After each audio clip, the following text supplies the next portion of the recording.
Oh! Welcome back. Today we're going to talk about some basics in surfing on turns and the things we need to know and how we can practice to do these turns. Now, to understand this, we need to understand what we're doing while we're doing a turn, right?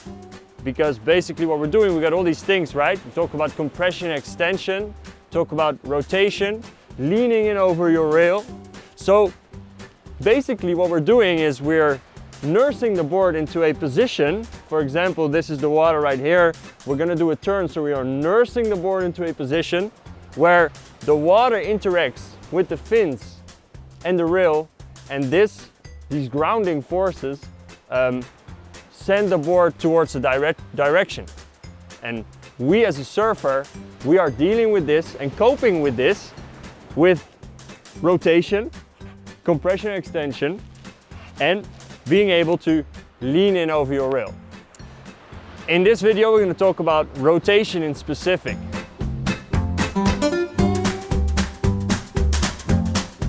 To understand the basics of rotation, we need to understand the transverse axis. The transverse axis, which you see right there in the screen, is the axis that separates our upper body from our lower body. And in surfing, we want to rotate perpendicular on this axis. So this would mean perpendicular would be a rotation like this, right? And this is super simple, but what I see a lot when coaching is that often rail is being digged in the water, for example, because surfer is not rotating perpendicular, but more as if you're a plane. And sometimes, I mean, some pros, some really good surfers, this can be good, but in the beginning, we just want to understand the fundamental rotation perpendicular on this axis.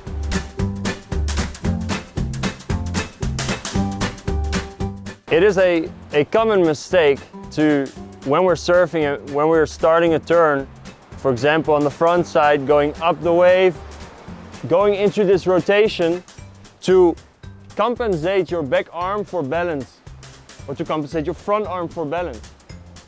What we want to do is we want to feel like you're carrying something around, right? So it is good, for example, if you are training on a surf skate such as a Smoothstar, to hold a stick, for example, because this will force you to synchronize both your arms and go through the motion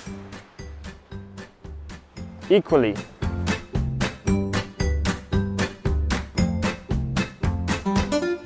When you're on the beach, try to remember those simulations that you did on your Smoothstar surf skate, or maybe in your kitchen home going through these simulations, right?